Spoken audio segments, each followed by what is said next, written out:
This presentation is on behalf of myself, Tim Drysdale, from the School of Engineering at the University of Edinburgh, and my absent co-presenter, David. David's a PhD student with me, and what we all know what happens with the pandemic, people with international families suddenly get to travel at short notice, so he's got some family visiting, which is wonderful.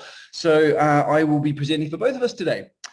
And I thought we would talk about student experience of the remote laboratories we've been building. So just to kind of understand what that might mean, I thought I'd ask the question, what is an experience? And, you know, I thought this might be something that was really well understood in the world, but it turns out that philosophers are still arguing over this, and they still have lots of ways of thinking about it, which is pretty exciting for us in the education world. So one of the really interesting discussions is being led by Adam Pounce, and I won't go into the details of what his position is and the other people's are because it is brain-meltingly nuanced, but this is an amazing diagram from one of his recent books, and it shows you, if you look closely, and apologies to those who've never done chemistry, but there are some molecules across the bottom that we take in through our noses, and those molecules smash into other molecules in our noses, and then we smell, then we experience it. And what's crazy about it is that the two things that smell really different, lemon and mint, have almost identical chemical properties. And then if you take something which is totally different, which is one of them, cut the scissors, unroll it, and then borrow a bit off the minty one, and it smells like citrus, what's going on there? That's a reality with one way of looking at it that's completely different to our experience. So there's a lot of malleability there, and I'm going to come back to that when we look at some survey results later. So that's all really difficult. Should we just pull the ripcord and go and grab Kolb back off the bookshelf and just pretend everything's okay? No, definitely don't want to do that. We can take a little bit of solace that even though there's been an awful lot of chat about Kolb in the literature, particularly in engineering and architecture, seem to be the two subjects that love it, that actually, love this, individuals roam freely, rapidly, and extensively across learning style categories. Isn't that nice? I mean, we have the whole neuromyth thing, but I just like that this study shows that people change. And when you do a retest of people and you track the individual responses, you can see that they do change even if the mean populations don't. And that was a weakness with previous studies. So what does that mean? Well, it means we can choose to invite people to undertake activities, knowing that we're not intrinsically disadvantaging them, that instead we now have to look to the context surrounding the activity to understand what elements of that shared context of us, the students, any technology, and so on, is influencing and mediating any particular decision that individual might make to come and roam freely with us on that particular occasion. So it kind of means we can do some cool stuff. Nonetheless, we still have to figure out a whole bunch of stuff to do with integrating new technologies. Now, I haven't shown you a remote lab yet, and we will get there, but just in the very abstract, think of it as a thing that does some real stuff, but isn't a hands-on lab. When we look at the learning style inventory through that approach, which this paper from Loughborough did, you can see when you put the Kolb stuff on the screen, concrete experience is really front and center. And it's almost like digital didn't exist as a concept here. And that's made me ask when I look at this, you know, what is the property of that concreteness? You know, what is the relevant aspect of it, and who does the concreteness belong to? Now you can see on this diagram that the hands-on lab thing is huge, and that's probably because most of us educators, me included, think that you really want to get into the lab and do stuff hands-on. We have this massive focus on it, and if we were to throw that away, I think we'd all feel uncomfortable. Can we prove it? Well, it's a long-running game in the literature of trying to prove that lab work is worth doing. The accountants would like to get rid of it. The educators would like to keep it. Everyone throws their hands up in horror if they're an educator and the accountants say get rid of it. Can we prove it? No. And why not? Because humans are quite difficult to do studies on. So where does that leave us? Well, we have an interesting problem because we want to do all this higher order learning stuff, yet some of us work on campuses that are in cities that don't have a lot of space. And even if you live somewhere with a lot of space, you still got to build a building. It's going to take you 5 to 7 years. And then if you want to make any changes, you're stuck with it for 50 years. So now that we've got AI, people in STEM world can just ask an AI to run some numbers for them. I mean, we saw the thing of the astronaut on the horse earlier. Imagine that for science results. It's what you do with the astronaut on the horse when you've got it that is going to be the design stuff that humans do now. So we need people who are not just learning science, but also learning design. That's a much more iterative process. It's divergent. And that means that we're going to need to give them a lot more interactive experiences. And we just don't have the buildings or the space to do it. So some collaborators of mine, we got together and wrote an opinion piece on this in 2019 before the pandemic. It didn't get released until well into the pandemic, which is great because it's a bit more recent. But we were thinking about this before the pandemic came along, and it started to get exciting when we thought about reflecting the human interaction with technology onto the technology itself and considering the technology as a collaborator and framing the human interaction that we have with the technology and the students have with the technology as a collaboration that allows us to get past that really facile debate we're having about do it online, do it in the real, there is no other option, panic, and starting to say, well, hang on, it's got different characteristics. We could do different stuff with it. In fact, we could do stuff with that we can't do in a real lab. Maybe that's going to get a bit more interesting. So where does that leave me? Well, I've built big remote labs before. I'm now in a city centre campus, and this is an example of one of our second generation laboratories. These are all properly fire rated, approved by a central estates department to sit in foyers, which means that I'm using space that we're not otherwise using and delivering assessed coursework to students. The experiments connect to a web infrastructure that I've built from scratch that sits in the cloud, and then the students hop on a browser and connect the equipment, and they've got real-time latency, so they feel an emotional engagement with the experience. So far, so good. This is a little bit of a look at generation one.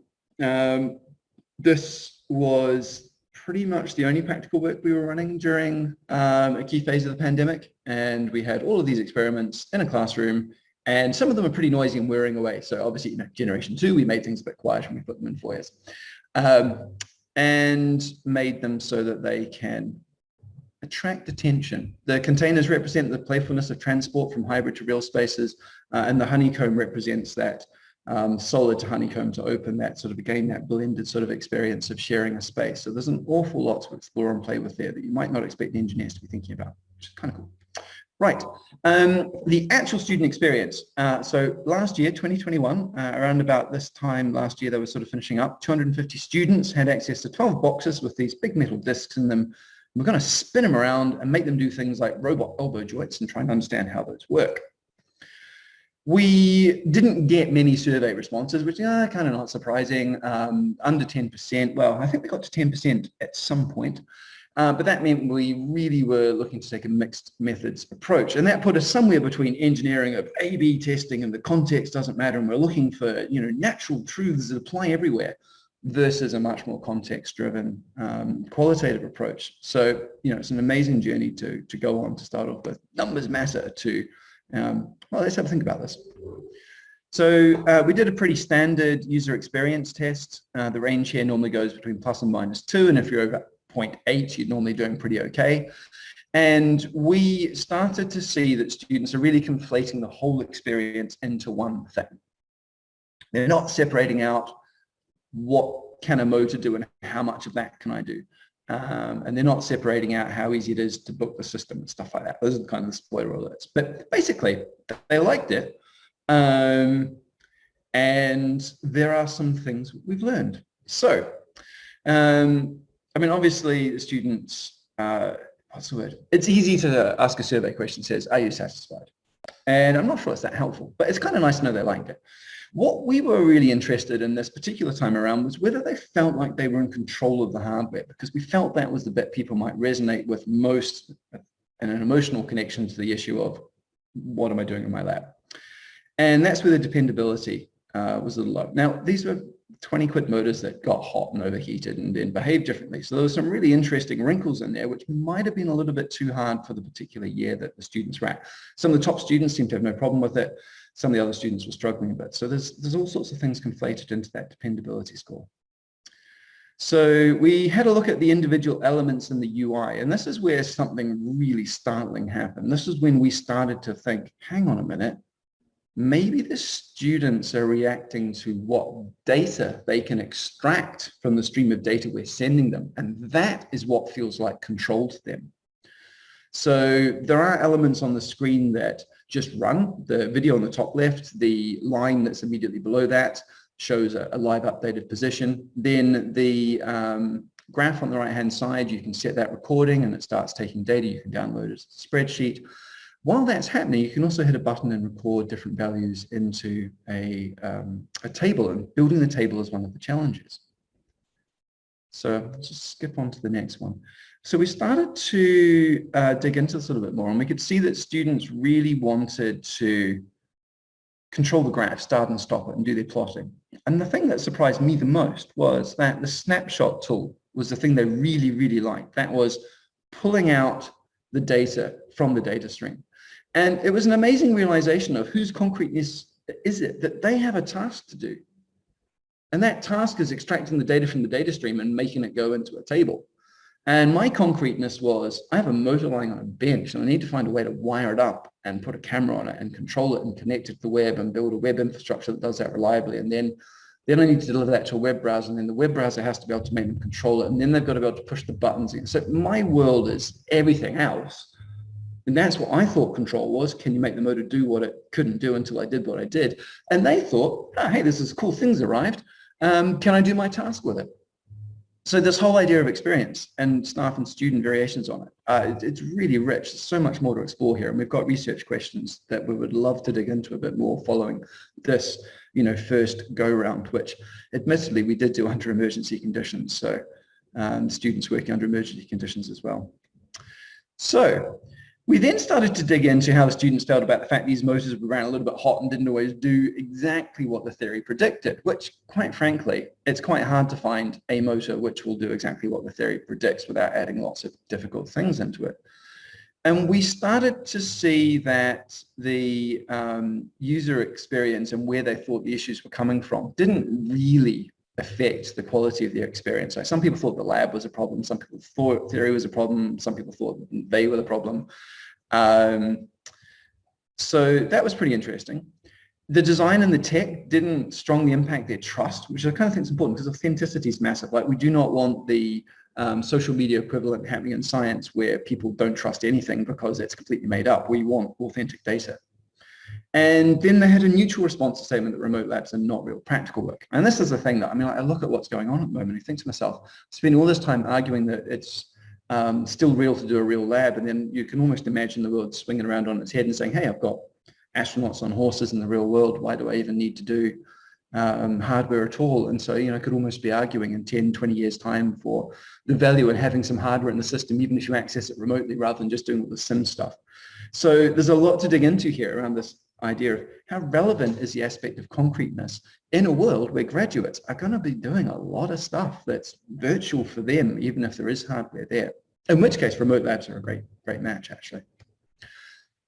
So in perception of skills practice, we asked what students felt was easier. Is it easier to do this with remote? Is it easier to do this with proximal? Now, a weakness here is that, is it easier? Is easier a good thing? Do we want students to find it easier to do things, or do we want them to struggle with something and then discover from their discomfort that they've learned something? So that's still a bit of an open question. But as it was, this is a question we asked. And you can see that getting into the lab, a lot easier if you can just do it when you want online. Setting up the equipment, comparing theoretical models, presenting data to so on and so forth. Easier with remote. The setting up equipment, you don't have to set it up, you just have to book in. Although we are looking in future into ways of configuring equipment so that there is a bit of a setting up process. And obviously easier with proximal, designing your own experiment. Yes, and this amazing hybrid stuff we can imagine doing with there. Working with others, we had students working individually, but we have online communications and we do have the way of helping students do some group work, and that's another dimension that we're really keen to explore because of the fact that a lot of labs don't do what we think they do. These days, a lot of labs are really short. You shove people through them pretty quick. They don't have any time to explore or figure out what goes wrong. They just do the tests, do the steps and the tasks. Not test tasks. And they gain some value from being in the same room with their people. So the social things, actually something that's really important about lab work at the moment, I think, and there's some work we can do on how we build that live synchronous and asynchronous connection when there is hardware in the mix. And obviously using multiple sensors. But of course, I've noticed it's kind of cool developing a sixth sense about what's going on in a remote lab, because you might look at a camera that's wobbling and go, bearing's gone. So that's the same way that someone might smell an engine and go, bearing's gone. It's about developing a kind of a way to interpret the world you see it, to learn things as fast as you can. So we also asked them free text, and these are all of the responses we got in the free text. And you can see there's a mix of really positive things and some frustration around the motor getting a little bit hot. There was definitely some frustration around my just walk up and you can use an experiment if it's free, but if it's not, you have to wait for it to come free. And I'll touch on this later on, but it's actually incredibly difficult to do some really simple things when you want to do them in an interesting way and build that service from scratch.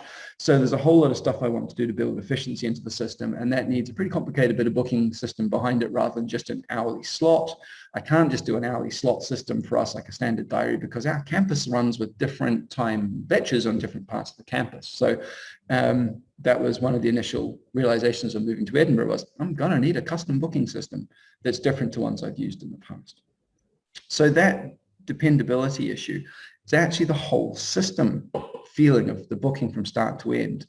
And I'm going to touch on that when I get to another point that relates to what Lena's talking about, to do with how we scale this stuff up.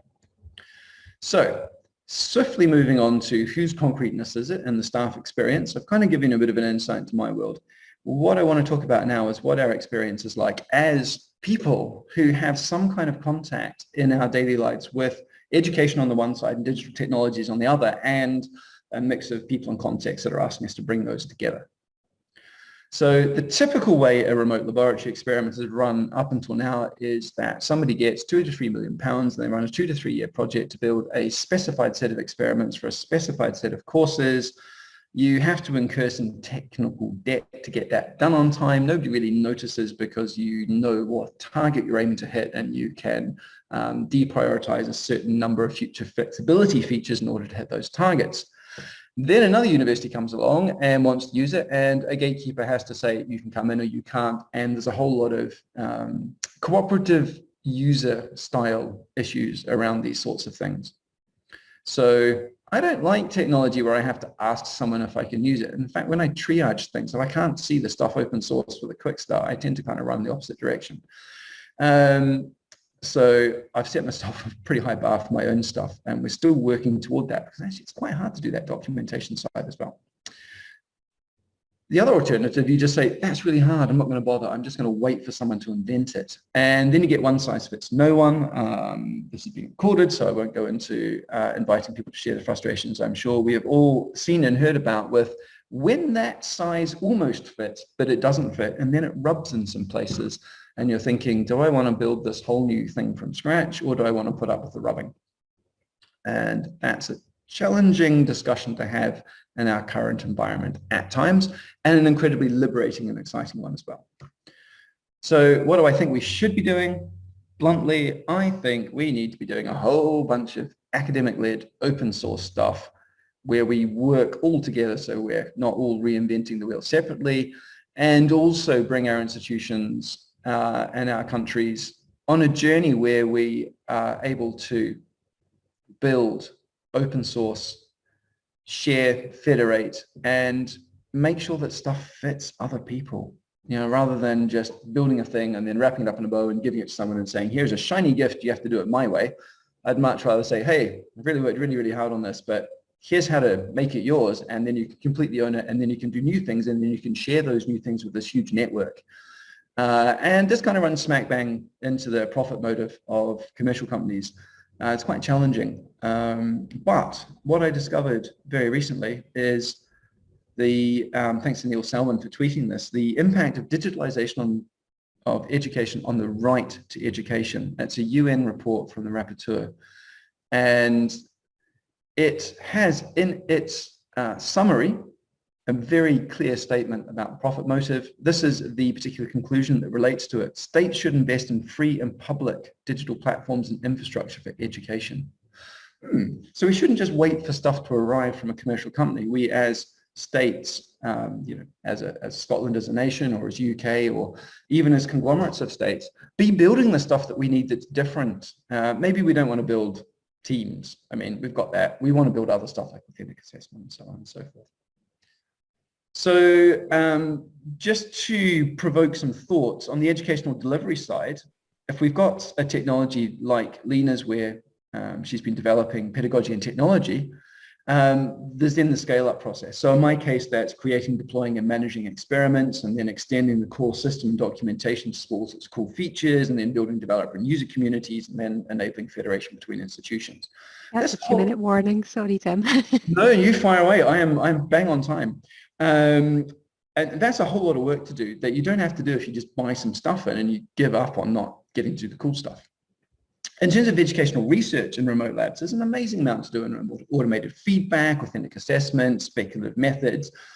And one of the things I really want to do is I love building a new experiment because I get to learn an amazing amount when I try and partition everything and come up with the right experiment. So I want my students to do that as well. And that means rather than hiding away the keys to the car, I'm saying, hey, build an experiment, add it into our network. And that needs a network that understands that students could have just as many rights on it in a limited area as staff might have somewhere else, and controlling all of that. Benefits of doing this? Well, it's a huge, huge job to give up the addiction to crack commercial technology. But if we do it for the things we want to do, we get to improve our experience and incomes. We get to co-develop pedagogy and technology by iterating on a short cycle rather than being stuck with stuff we don't want. And that's good for students and staff and institutions.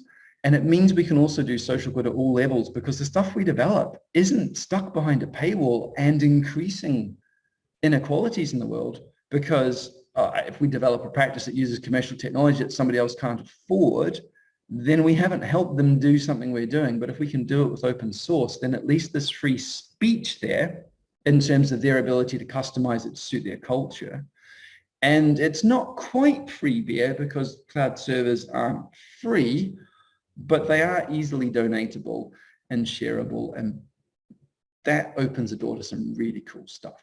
So a little bit of homework for you. I'd love you all to go and be fired up about the idea of open source infrastructure for digital education and everything you're doing, and consider where it's appropriate. It's not going to be appropriate all the time. And in particular, when it comes to experimental work, I'd love to hear back from you in slow time, whenever it actually becomes relevant for you. If there are any things that you think it could be useful for you for the stuff that's in your way. And knowing about both helps me prioritize features that I'm building for this particular system. So there we have it.